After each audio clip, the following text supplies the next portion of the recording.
So hello बच्चा party, एक बार फिर से आपका स्वागत है आपकी पाठशाला पर। तो देखिए, आज हम लोग पढ़ने वाले हैं एक्टिव एंड पैसिव वॉइस। हम लोग आज इसकी स्टार्टिंग करेंगे। आज हमारा पहला दिन है, सो प्लीज़ आप पूरे अटेंशन के साथ इसको पढ़िएगा। तो चलिए हम शुरू करते हैं। देखिए बच्चा पार्टी, सबसे पहले कुछ चीज़ें ज़रूरी हैं एक्टिव पैसिव समझने के लिए। मैं बड़ी ध्यान से समझा रहा हूँ, धीरे धीरे आप भी उतने ही ध्यान से इसको पढ़िएगा। देखिए, एक्टिव पैसिव को अगर हम लोग डिटेल में या कॉमन बेसिक लैंग्वेज में अगर बात करें तो ये हमारे एक्शन को बताता है। यानी कि हमारा जो सब्जेक्ट है, यानी कि सब्जेक्ट हम लोग समझते हैं, सब्जेक्ट का मतलब क्या होता है कि हम सेंटेंस में किसके बारे में बात कर रहे हैं या फिर वो सेंटेंस किसके लिए लिखा जा रहा है। ठीक है, अब देखिए, एक्टिव पैसिव वॉइस हमको सेंटेंस में सब्जेक्ट के द्वारा किए गए काम को दो अलग तरीके से बताता है। एक सिंपल सी बात है, मैं आपको समझाता हूं। जैसे कि राम ने यह खत लिखा, ये था हमारा एक्टिव वॉइस। इसमें सब्जेक्ट यानी किसकी बात हम कर रहे हैं, राम की, या राम ने यह खत लिखा, तो राम हमारा सब्जेक्ट है। इसको अगर हम पैसिव में करेंगे तो ये क्या हो जाएगा कि एक खत राम के द्वारा लिखा गया। तो देखिए, ये ऐसे ही सेंटेंस होते हैं, इसमें द्वारा यानी किसी के द्वारा ये वर्ड जोड़ दिया जाता है, so it becomes passive voice. अब आप लोग ये सोच रहे होंगे कि एक्टिव पैसिव हमारे लिए कहाँ जरूरी है। एक्टिव पैसिव हमारे लिए जरूरी है जब कभी हम लोग कोई राइटिंग करते हैं, या फिर आप बोल सकते हो आप अपने आंसर्स लिख रहे हो, क्वेश्चन आंसर्स, या फिर आप अपनी रिपोर्ट राइटिंग कर रहे हो, एसेज लिख रहे हो, एनीथिंग, आर्टिकल वगैरह कुछ भी लिख रहे हो, हर एक जगह पर एक्टिव पैसिव वॉइस मस्ट है। इसीलिए इसको ध्यान से समझिएगा। मैं स्टेप बाय स्टेप आपको बताता हूँ। मैंने अभी एक सेंटेंस लिखा था, हमारा सेंटेंस था सबसे पहला, राम राइट्स अ लेटर। ये हमारा सबसे पहला एक सेंटेंस है। हमने इसका बनाया था, a letter is written by Ram. So अब ये दो सेंटेंस अलग अलग हुए हमारे सामने। इस सेंटेंस से इस सेंटेंस तक के सफर को ही हम लोग एक्टिव पैसिव बोलते हैं। तो ये तो हमारा एक ओवरव्यू था। अब हम लोग डिटेल में पढ़ते हैं, स्टेप बाय स्टेप समझते हैं कि हमने इस सेंटेंस से इस सेंटेंस को कैसे बनाया। ठीक है, चलिए शुरू करते हैं। तो देखिए बच्चा पार्टी, वही सेंटेंस मैंने आपके लिए लिखा हुआ है दोबारा। इसी सेंटेंस को हम लोग इवेल्युएट करते हुए अपने उन 5 बेसिक रूल्स को सीखेंगे, जिन रूल्स के ऊपर हमारे पूरे एक्टिव पैसिव डिपेंडेंट है। तो देखिए, जैसा कि मैंने यहाँ पर लिखा हुआ है कि राम राइट्स अ लेटर। तो देखिए, यहाँ पर जो राम लिखा हुआ था वो राम हमारा एंड में आ गया, हमारे पैसिव वॉइस में। अपर सेंटेंस हमारा एक्टिव वॉइस का है, आप इसको समझते चलिए। हमारा ये नीचे दिया हुआ सेंटेंस पैसिव वॉइस का, एक्टिव एंड पैसिव। यहां पर जो हमारा सबसे पहला वर्ड था राम, वो हमारा पैसिव वॉइस में एंड में पहुंच गया। और हम लोगों को पता है, मैंने अपनी वीडियोस में और आपको वैसे भी सिखाया है कि एक नॉर्मल जनरल सेंटेंस लिखने के लिए हमें इस फॉर्मूले को फॉलो करना पड़ता है। सबसे पहले सब्जेक्ट आता है, फिर उसके बाद हम लोग वर्ब लगाते हैं, और फिर उसके बाद हमारा ऑब्जेक्ट आता है। अब जिन लोगों को नहीं पता है या फिर जो लोग अभी नए जुड़े हैं, तो आप इसको समझिए। सब्जेक्ट वर्ब ऑब्जेक्ट होता क्या है। सब्जेक्ट हमारा वो पार्ट होता है सेंटेंस का जिसके लिए वो सेंटेंस लिखा गया है। जैसा कि अब मान के चलिए, मैं एक सेंटेंस लिख देता हूं कि मैं आगरा जा रहा हूं। अब इसमें किसकी बात हो रही है, मेरी, that is I. So I becomes the subject. देखिए कितना आसान है। इसी तरह हम अगर ऑब्जेक्ट की बात करते हैं, ऑब्जेक्ट का मतलब होता है कि हमने सब्जेक्ट के बारे में क्या बात करी है। Like for example, the sentence is Ram is a good boy. So Ram is the subject, good boy is the object. क्योंकि हमने राम के बारे में क्या बात करी है, हमने राम के बारे में बात करी है कि राम एक अच्छा लड़का है। सो अच्छा लड़का, ये हमने राम को डिस्क्राइब किया, उसके बारे में कुछ बताया, सो इट बिकम्स ऑब्जेक्ट। अब बचता है बच्चा party verb.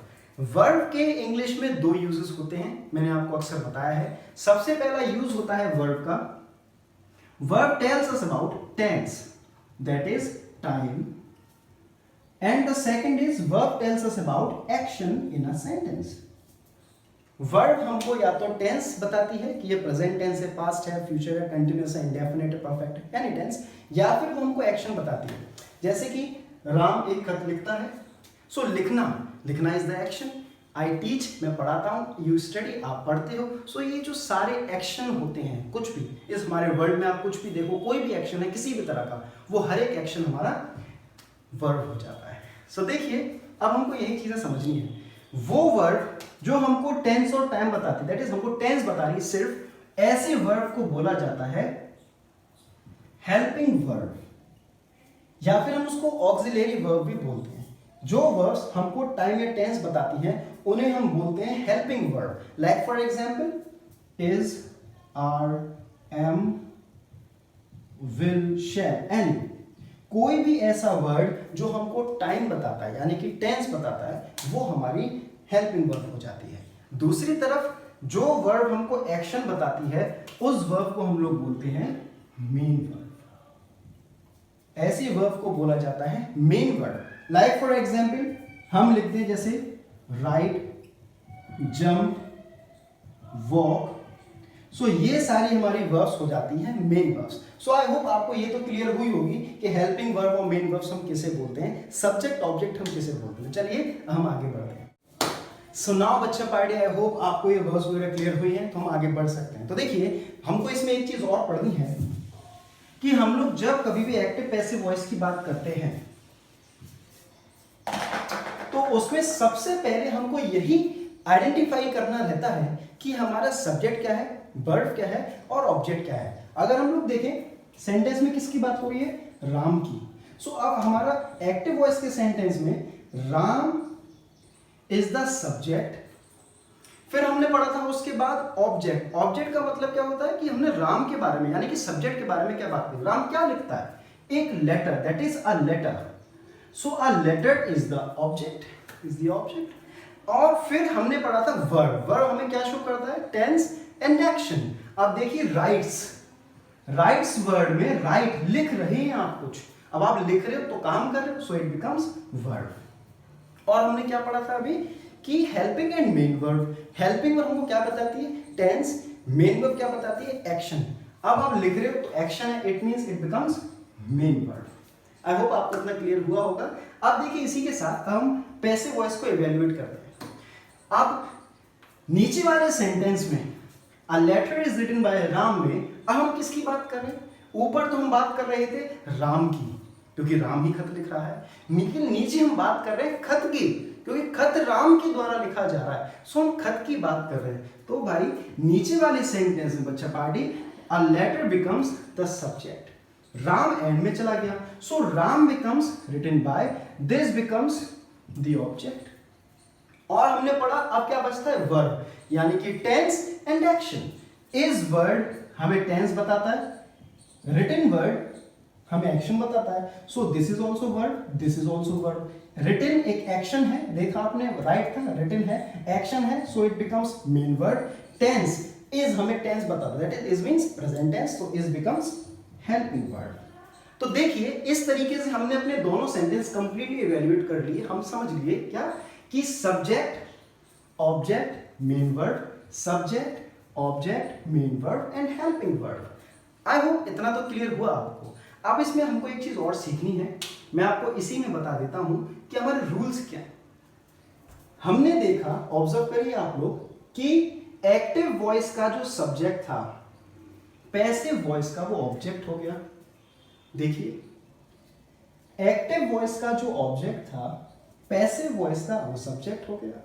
I hope it is clear. And अब हम लोग बात करते हैं अपनी इस क्रिया की। देखिए ऊपर क्या है क्रिया, राइट, नीचे है रिटन। अब ये चेंज कैसे हुई ये हमको बेसिकली पढ़ना है, उस पर हम बाद में पहुंचेंगे। थर्ड रूल है हमारा, हम पहले फर्स्ट और सेकंड रूल लिखते हैं। आप लोग इसको समझिए, आप नोट डाउन करना चाहते हो तो आप नोट डाउन भी कर सकते हैं या फिर स्क्रीनशॉट सिंपली ले भी सकते हैं। देखिए जरा हमारा रूल्स क्या कहते हैं। हमारे rules number 1, subject of active voice, subject of active voice becomes object of passive voice। तो देखिए यही तो यहां पर हुआ है, हमने एक्स्ट्राऑर्डिनरी तो कुछ नहीं लिखा, ऐसा कुछ भी नहीं है जो आपको समझ में ना आए। हमने क्या पढ़ा है कि subject of active voice becomes object of passive voice. It is so easy. फिर इसी के साथ हमारा दूसरा भी है कि object of active voice becomes subject of passive voice. Object of active voice becomes subject of passive voice. So देखिए यही तो क्रॉस मल्टीप्लिकेशन हुआ इसमें। हम लोगों ने सब्जेक्ट उठा के ऑब्जेक्ट बनाया, ऑब्जेक्ट उठा के सब्जेक्ट बनाया। It is so easy. So I hope आपको ये दोनों रूल्स तो क्लियर हुए होंगे। मैंने बताया था आपको टोटल एंड ऑल हमारे पास 5 रूल्स हैं, जिसमें से फर्स्ट और सेकंड रूल हम पढ़ चुके हैं। बाकी बच्चे हमारे 3 रूल्स वो हम देखते हैं। सो बच्चा पार्टी, अब देखिए नेक्स्ट हम लोगों को इसमें ढंग से सीखना है वर्ब के बारे में। मैंने आप लोगों को अक्सर अपनी वीडियोस में और वैसे अगर आप ऑफलाइन भी पढ़े हो तो मैंने आपको सिर्फ एक ही चीज समझाई है कि आप जितने अच्छे तरीके से अपनी वर्ब सीख जाएंगे, आप ये मानिए आप 95% इंग्लिश सीख ही चुके हैं। सो उसमें और कुछ बचता नहीं है हमारे लिए। तो देखिए जरा इवैल्यूएट करके देखें। हमारा ऊपर वर्ड है बच्चा पार्टी राइट, नीचे हमारा वर्ड हो जाता है वही रिटन। तो ऐसा क्यों हुआ हमें ये समझना है। लेकिन उधर तक पहुंचने से पहले मैं एक चीज और समझाना चाहता हूँ, जिससे आपको एक्टिव पैसिव और अच्छी तरह क्लियर हो जाएंगे। हम लोग जो इसमें वर्ब पढ़ते हैं, हमेशा याद रखिए वर्ब हम लोगों ने 2 तरीके की सीखी। एक होती है हमारी मेन वर्ब, एक होती है हमारी हेल्पिंग वर्ब। ये 2 तरह की हमारी वर्ब्स होती हैं, जिसमें से हेल्पिंग वर्ब हमको टेंस बताती है, जैसा मैंने आपको भी बताया था। Helping verb means is, are, am, was, were, will, shall, has, had, do, does, did. ये हमको सिर्फ टाइम बताती है, tense. So they are helping verbs. फिर हमने पढ़ा था मेन वर्ब। मेन वर्ब हमको सेंटेंस में एक्शन बताती है। एक्शन यानी कि कोई कार्य हो रहा है, कोई काम सब्जेक्ट कर रहा है। सो देखिए बच्चा पार्टी, जो मेन वर्ब होती है वो फर्दर 2 पार्ट्स में डिवाइडेड होती है, जिसका पहला पार्ट तो हम लोग बोलते हैं ट्रांजिटिव वर्ब्स, और इसका इसी तरह दूसरा पार्ट हो जाता है इनट्रांजिटिव वर्ब्स। सो ये 2 अलग अलग तरह की हमारी मेन वर्ब्स होती हैं। अब ये क्या होता है और इनका यूज हम क्यों कर रहे हैं, सो हमको इस चीज को समझना, ध्यान से पढ़िए।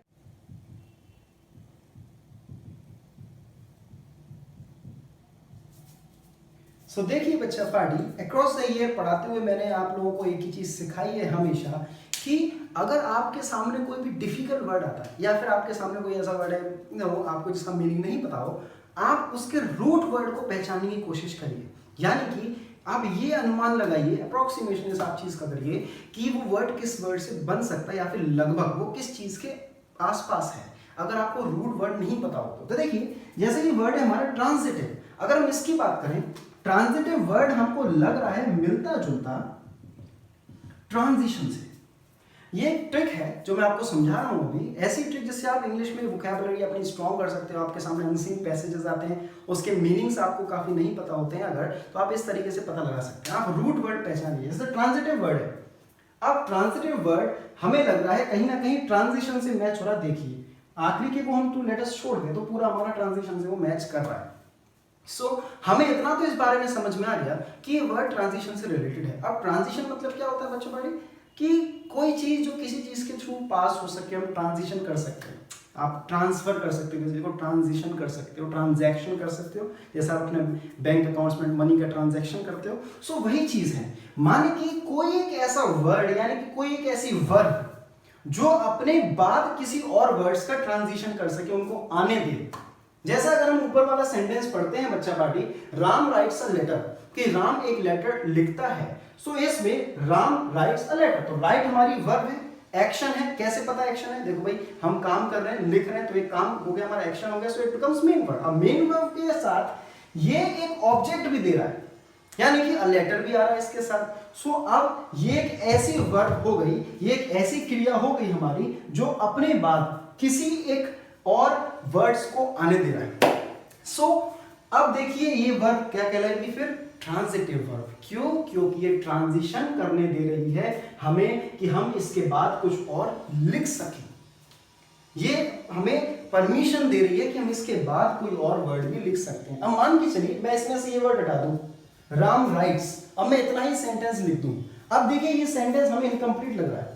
राम राइट्स के राम लिखता है, अब वो क्या लिखता है वी डोंट नो, हमें नहीं पता, हम कैसे कह सकते हैं। सो ये इनकम्प्लीट सेंस लग रहा है। सो इसीलिए हमको ऐसे सेंटेंस के अंदर एक ऑब्जेक्ट लिखना ही पड़ता है ताकि हमारे उस सेंटेंस का कंप्लीट सेंस बन सके। हमने इससे क्या सीखा कि ट्रांजिटिव वर्ब वो वर्ब होती है जो ऑब्जेक्ट को आने देती है और बिना ऑब्जेक्ट के वो सेंटेंस कंप्लीट नहीं हो सकता। ठीक है, आई होप आपको ये समझ में आया होगा बच्चा पार्टी। इसके साथ ही साथ अगर हम इसके और दूसरी जो वर्ब थी दैट इज इंट्रांजिटिव, अगर हम इसकी बात करें तो इंट्रांजिटिव वर्ब, तो देखिए बच्चा पार्टी इंट्रांजिटिव वर्ब जैसे कंप्लीट का ऑपोजिट होता है इनकम्प्लीट, बिल्कुल वैसे ही ट्रांजिटिव वर्ब का ऑपोजिट होगा इंट्रांजिटिव। यानी कि ट्रांजिटिव मींस जो अपने बाद किसी को आने दे, इंट्रांजिटिव यानी कि जो अपने बाद किसी को नहीं आने दे। अब कोई मैं ऐसा वर्ब लिख दूं या मैं कोई ऐसी क्रिया लिख दूं जो जिसके बाद ऑब्जेक्ट नहीं आ सके लेकिन फिर भी उसका काम कंप्लीट हो, सेंटेंस का सेंस कंप्लीट हो, ऐसे वर्ब को हम बोलेंगे intransitive verb. Like for example मैं लिख दूं आई स्माइल, कि मैं मुस्कुराता हूं। आई स्माइल में हमको ऑब्जेक्ट की जरूरत नहीं है क्योंकि हमारा इसमें सेंस कंप्लीट बन रहा है, आई स्माइल।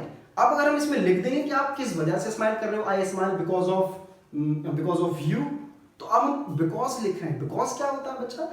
बिकॉज होता है एक कनेक्टर, एक कंजक्शन जो दो सेंटेंस को आपस में जोड़ रहा है। हमको दूसरे सेंटेंस की जरूरत थोड़ी है, हमें तो एक ही सेंटेंस लिखना है। इसका सेंस यहां पर कंप्लीट बन रहा है। इसीलिए ऐसी वर्ब जो बिना ऑब्जेक्ट के कंप्लीट सेंटेंस में सेंस दे, ऐसी वर्ब को बोला जाता है इंट्रांजिटिव वर्ब। और वो वर्ब जो बिना ऑब्जेक्ट के इनकम्प्लीट रहती है, इसको बोलते हैं ट्रांजिटिव वर्ब। तो देखिए बच्चा भाई, इससे हमने क्या सीखा? ट्रांजिटिव में ऑब्जेक्ट आता है, इंट्रांजिटिव में नहीं आता है। और हमारा बेसिक रूल नंबर सेकंड क्या कहता है एक्टिव पैसिव वॉइस का? That object of active voice becomes subject of passive voice. अगर यहां पर ये हम हटा दें, हम यहां पर इंट्रांजिटिव क्रिया लिख दें, हम यहां से उठा के फिर यहां किसे लिखेंगे? यहां पर अगर ऑब्जेक्ट ही नहीं होगा तो बेटा आप यहां पर सब्जेक्ट किसको बनाओगे? आपके पास तो कुछ भी नहीं है। इसीलिए कभी भी इंट्रांजिटिव वर्ब की एक्टिव पैसिव वॉइस नहीं बनती। हमेशा एक्टिव पैसिव वॉइस बनती है ट्रांजिटिव वर्ब की, यानी कि ऐसी क्रिया जो अपने बाद हमेशा ऑब्जेक्ट को आने दे। आई होप आपको क्लियर हुआ होगा। अब हम लोग आगे बढ़ते हैं। बच्चा पार्टी, अब हम लोग एक नई चीज सीख चुके हैं इसमें कि एक्टिव पैसिव वॉइस हमेशा ट्रांजिटिव वर्ब की ही बनती है। तो देखिए अब ट्रांजिटिव वर्ब तक तो हम लोग पहुंच चुके हैं, तो थोड़ा हम लोग और आगे बढ़ जाते हैं। देखिए यहाँ पर हमारा था राइट्स, हमने यहाँ पे लिखा था रिटन।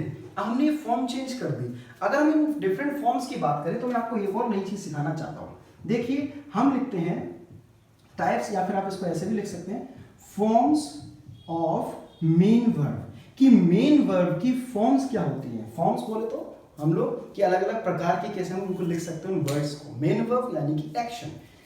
मेन वर्ब्स की डिफरेंट 4 प्रकार हम पढ़ सकते हैं। First form, second form, third form and fourth form. ठीक है, फर्स्ट फॉर्म हमेशा प्रेजेंट टेंस में यूज की जाती है, सेकंड फॉर्म पास्ट टेंस में यूज की जाती है, थर्ड फॉर्म हमेशा परफेक्ट टेंस में यूज की जाती है और फोर्थ फॉर्म हमेशा कंटिन्यूअस टेंस में यूज की जाती है। ये हमारा एक्शन इन 4 अलग अलग टेंस के हिसाब से बदल जाता है। इजीएस्ट एग्जाम्पल है इसका बच्चा गो। अब हम लोगों ने वर्ड लिखा है अपना गो। अब इस गो वर्ड को अगर हम पास्ट में लिखें तो क्या हो जाएगा? ये वेंट। फिर अगर हम इसको परफेक्ट में लिखें तो क्या हो जाएगा? ये गॉन। फिर अगर कंटिन्यूअस में लिखें तो क्या हो जाएगा? ये गोइंग। ये जी है, आई नो ये एच की तरह लग रहा होगा आपको सीट। ओके, हमने अलग अलग देखा कि हम इस गो वर्ड को ही अलग 4 तरीके से लिख सकते हैं। जब टेंस बदलेगा तो क्रिया बदलेगी। इसीलिए हम लोग इनको अलग अलग तरीके से लिख रहे हैं ताकि हम ये पहचान सकें कि सेंटेंस में किस टेंस की बात हो रही है। अब जैसे कि हम बात करते हैं गो की। अगर मैं सेंटेंस लिख दूं आई गो, आपको समझ में आ जाएगा गो किस में आता है? प्रेजेंट में। आपको समझ में आ जाएगा that it is present tense. अगर मैं इसी जगह पर लिख दूं I went, it becomes past tense. इसी जगह पर मैं लिख दूं आई हैव गॉन, आपको समझ में आ जाएगा इट इज परफेक्ट टेंस। या फिर मैं लिख दूं I am going, I am going से आपको समझ में आ जाएगा कि ये कंटिन्यूअस टेंस है।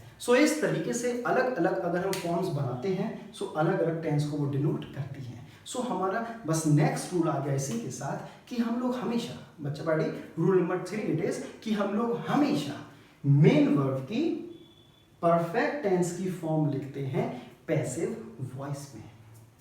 ठीक है, तो हम लोग इसमें पढ़ते हैं थर्ड फॉर्म। जैसे अगर हम राइट की ही बात करें, write, wrote, written and writing. So ये हमारा बेसिक रूल है पैसिव वॉइस का, एक्टिव से पैसिव बनाते हुए हमारा बेसिक रूल है कि हम लोग को हमेशा मेन वर्ब की थर्ड फॉर्म ही लिखनी होती है। सो बच्चा पार्टी इसी के साथ हम लोग अपने थर्ड रूल पर पहुंच जाते हैं। अब हम लोग अपना थर्ड रूल लिखते हैं, आप लोग भी लिखना शुरू कर दीजिए इस रूल को। And now the third rule says,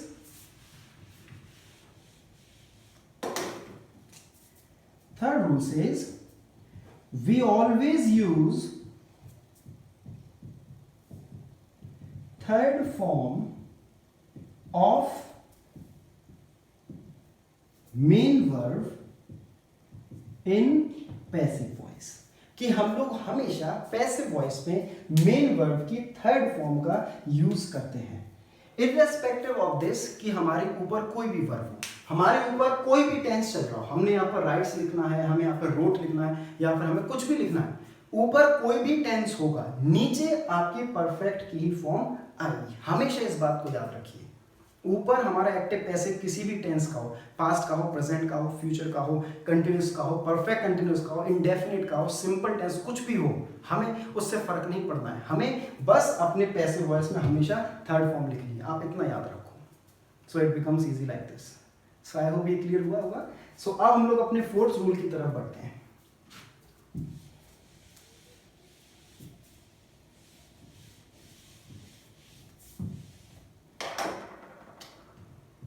देखिए बच्चा पार्टी ना फोर्थ रूल। अब मान के चलिए ऊपर वाला सेंटेंस था हमारा, मैं जरा इस सेंटेंस को दोबारा लिख देता हूं ताकि ये और अच्छी तरह आपको क्लियर हो जाए। सो देखिए बच्चा पार्टी, हम लोगों ने अभी तक क्या क्या पढ़ लिया है, एक बार हम उसको और समझ लेते हैं। हमने पढ़ा राम, राम यहां पर पहुंच गया हमारा, अ लेटर यहां पर पहुंच गया हमारा। So subject becomes the object, object becomes the subject. इतनी बात क्लियर थी हमें। फिर हमने अपना थर्ड रूल सीखा कि ऊपर हमारी कोई भी वर्ब चल रही हो, हमें उससे फर्क नहीं पड़ेगा, हमारे ऊपर कोई भी मेन वर्ब एक्शन हो, हमें नीचे वहां पर थर्ड फॉर्म यूज करनी है। सो हम लोगों ने यहाँ पर उसकी थर्ड फॉर्म बना दी। ऊपर चाहे कोई भी सेंटेंस हो, लाइक फॉर एग्जाम्पल हम लिख दें Ram ate an apple। Ram ate an apple, चलिए हम इसको ate हटा करके प्रेजेंट ही बना देते हैं, ईट्स लिख देते हैं। राम ईट्स एन एप्पल, हमारा ये सेंटेंस बना। अब हम लोग पहले एक्टिव से पैसिव बनाते हैं, क्रॉस मल्टीप्लिकेशन करेंगे, object becomes the subject, an apple, Ram by eat. So eat की थर्ड फॉर्म हमने क्या पढ़ा कि हम थर्ड फॉर्म यूज करते हैं। ईट हमारी फर्स्ट फॉर्म होती है, एट हमारी सेकंड फॉर्म होती है, ईटन हमारी थर्ड फॉर्म होती है, एंड ईटिंग हमारी फोर्थ फॉर्म। सो हम लोग क्या यूज करेंगे, थर्ड फॉर्म। एन एप्पल, यहां पर हम लिखेंगे eaten, an apple is eaten by Ram. So I hope आपको अभी तक की सारी बातें क्लियर हुई होगी। हम आगे देखते हैं। देखिए आप इस सेंटेंस के थ्रू जो हम सेंटेंसेस पढ़ रहे हैं उसमें हम लोगों ने सारी चीजें समझ ली, बस एक चीज रह गई। एक चीज ये कि भाई ये इज कहां से आ गया, सबसे बड़ा सवाल है ना कि भाई ये इज क्यों है। भाई ऊपर वाले सेंटेंस में तो इज है नहीं, ऐसा क्या ही अब रूल आ गया नया कि देखिए अब नया रूल नहीं है कुछ भी, आपको डरने की बात नहीं है बिल्कुल भी। देखिए अगर मैं बात करूं कि मैं यहां से इज हटा देता हूं, आपको इज समझ में आया नहीं, हमने यहां से इज हटा दिया। अब देखिए ऊपर का सेंटेंस जो था वो प्रेजेंट टेंस में था, फर्स्ट फॉर्म लग रही है, फर्स्ट फॉर्म लग रही है। नीचे वाले टेंस में सेंटेंस में आप देखिए थर्ड फॉर्म लग रही है। So first form denotes present tense, second form denotes past tense, third form denotes perfect tense, and fourth form denotes continuous tense. So देखिए थर्ड फॉर्म परफेक्ट है, फर्स्ट फॉर्म प्रेजेंट है। ऊपर वाला sentence है आपका प्रेजेंट टेंस का, नीचे वाला सेंटेंस आपने बना दिया परफेक्ट टेंस का। भाई गलत नहीं हो गया? बिल्कुल गलत हो गया। गलत क्यों हुआ भाई? आप एक्टिव से पैसे बना रहे हो तो आप उसका टेंस थोड़ी बदल सकते हो, आप प्रेजेंट का उसको परफेक्ट थोड़ी कर सकते हो, या प्रेजेंट का पास्ट नहीं कर सकते हो। यानी कि अगर ऊपर का सेंटेंस प्रेजेंट का है तो नीचे का सेंटेंस भी प्रेजेंट का ही बनेगा। ऊपर का सेंटेंस प्रेजेंट का है सो नीचे का भी प्रेजेंट का बनेगा। अब नीचे वाले को प्रेजेंट का बनाने के लिए आपको यहां पर फिर से राइट्स लिखना पड़ेगा, लेकिन ऐसा हो नहीं सकता। क्यों नहीं हो सकता? क्योंकि बेसिक रूल एक्टिव से पैसे बनाने का यही है कि हम लोगों को पैसिव वॉइस में हमेशा थर्ड फॉर्म ही लिखनी रहती है। सो अब क्या करें? अब नीचे वाले सेंटेंस को कैसे हम प्रेजेंट बना दें? सो बच्चा पार्टी, ऐसा करने के लिए हम लोग प्रेजेंट की हेल्पिंग वर्ब लगाना शुरू करते हैं। ऊपर का सेंटेंस प्रेजेंट का है तो बच्चा पार्टी प्रेजेंट की हेल्पिंग वर्ब कौन सी होती है? Is, are, am. It is so easy. So हम इज आर एम यूज करेंगे, क्योंकि भाई अगर हम क्रिया मेन वर्ब से तो प्रेजेंट और पास्ट दिखा नहीं सकते, क्योंकि उधर थर्ड फॉर्म ही आनी है। तो अब इसीलिए उस मेन वर्ब से पहले हम एक हेल्पिंग वर्ब लगा देते हैं, काम खत्म। सो हेल्पिंग वर्ब प्रेजेंट की क्या है? Is, are, am. So is, are, am हम यूज कर देते हैं। अब देखिए लेटर, लेटर एक है, एक वचन के साथ क्या आता है? सिंगुलर नंबर के साथ क्या आता है? इज। प्लूरल नंबर बहुवचन के साथ क्या आता है? आर। और आई के साथ क्या यूज होता है? एम। सो इज, क्योंकि यहां पर लेटर एक है, a letter is written by Ram an apple. Apple भी एक था, so an apple is eaten by Ram. I hope ये क्लियर हुआ होगा आपको। सो बच्चा पार्टी, इसी तरीके से हम लोग देखते हैं, अगर प्रेजेंट टेंस है सो हमको लिख देना है इज, आर, एम। अगर हमारा पास्ट टेंस है सो हमको लिख देना है वॉज, वर। सो देखिए इस तरीके से हमारी क्रियाएं बदलती हैं। सो अब हमारे 4 बेसिक रूल कंप्लीट हो चुके हैं। चौथा रूल हमारा यही कहता है, आपने ये सबको उतार लिया होगा, तो देखिए हम देखते हैं। चौथा रूल हमारा यही कहता था, फोर्थ रूल सेज, देखिए मैं लिख देता हूं आपके लिए इसको इरेज करके। So the fourth rule says we use, हम यूज करते हैं हेल्पिंग वर्ब को in passive voice. Passive voice के अंदर हम लोग यूज करते हैं हेल्पिंग वर्ब को पैसिव वॉइस के अंदर according to the tense of active voice. Active voice के टेंस के अकॉर्डिंग, जो ऊपर टेंस चल रहा होगा उसी के अकॉर्डिंग नीचे हम हेल्पिंग वर्ब लिखेंगे। ऊपर का सेंटेंस हमारा प्रेजेंट का है, फर्स्ट फॉर्म आ रही है, प्रेजेंट का है, सो नीचे प्रेजेंट की हेल्पिंग वर्ब आ जाएगी। ऊपर का सेंटेंस अगर पास्ट का है सो नीचे की हेल्पिंग वर्ब पास्ट की आ जाएगी, यानी कि वॉज। अब ये हमारे 4 बेसिक रूल बच्चा पार्टी कंप्लीट हो चुके हैं। आप इसको अच्छी तरह समझ लीजिए, क्योंकि अब हमारा लास्ट 5th रूल हम लोग पढ़ने वाले हैं। सो देखिए बच्चा पार्टी, हम लोगों ने एक एक वर्ड इसका समझ लिया है। जैसे कि अगर हम बात करें कि अ लेटर यहाँ पर कैसे आया था पैसिव वॉइस में, या फिर हम लोगों ने देखा राम, रिटन, इज, ये सारे वर्ड्स हमने किस तरीके से लिखे और इनके पीछे क्या रूल्स हमने अप्लाई किए थे। लेकिन अभी भी हमारे लिए एक वर्ड बच जाता है और वो वर्ड है बाय, कि हम लोगों ने ये बाय वर्ड जो था ये हमने कैसे बनाया और ये हमने यहाँ पर क्यों लगाया। देखिए अगर मैं हिंदी में समझाऊँ आपको तो यहाँ पर हमारा वर्ड है राम राइट, सेंटेंस है राम राइट्स अ लेटर, कि राम एक लेटर लिखता है। तो कि यहाँ पर एक सब्जेक्ट के द्वारा एक काम किया जा रहा है। देखिए सब्जेक्ट एक काम कर रहा है कि एक सिंपल स्टेटमेंट है, राम एक खत लिखता है, सो लिखता है, वो तो एक सिंपल स्टेटमेंट है। लेकिन अगर हम यहाँ पर बात करें पैसिव वॉइस की, पैसिव वॉइस में हमारा उधर का जो ऑब्जेक्ट है सब्जेक्ट हो गया। सो यहाँ पर अगर इस सेंटेंस की हम हिंदी बनाए तो क्या होगी इसकी हिंदी, कि एक खत राम के द्वारा लिखा जाता है। कि राम क्या है? ऑब्जेक्ट, कि यहाँ पर ऑब्जेक्ट के द्वारा एक काम किया गया। सो जो द्वारा वर्ड होता है ना, सो ये बाय उसी वर्ड की इंग्लिश होता है। इसीलिए जब कभी हम एक्टिव से पैसिव वॉइस बनाते हैं तो हम लोगों को बाय लिखना कंपलसरी होता है। सो अब इसी के साथ हम लोग अपने आखिरी यानी कि 5th रूल पर पहुंचते हैं। 5th बेसिक रूल कि we always use preposition by and passive voice with the object, कि हम लोग हमेशा ऑब्जेक्ट के साथ प्रपोजिशन बाय का यूज करते हैं पैसिव वॉइस में। आप इसको लिख लीजिए, हमारा आखिरी रूल है। इसी के साथ हमारी 5 रूल कंप्लीट हो जाते हैं और हमारी वीडियो भी अपने एंडिंग पर आ जाती है। सो देखिए बच्चा पार्टी, आई होप आपको ये सारी चीजें क्लियर हुई होंगी जो हम लोगों ने आज स्टडी करने की कोशिश करी है। अब हम लोग अपनी नेक्स्ट वीडियो में मिलते हैं। बने रहिए तब तक आप इस वीडियो के साथ, नॉट विद द चैनल। इस वीडियो के साथ, इस ऐप के साथ हम लोग मिलते हैं जल्दी नेक्स्ट वीडियो में। Bye bye.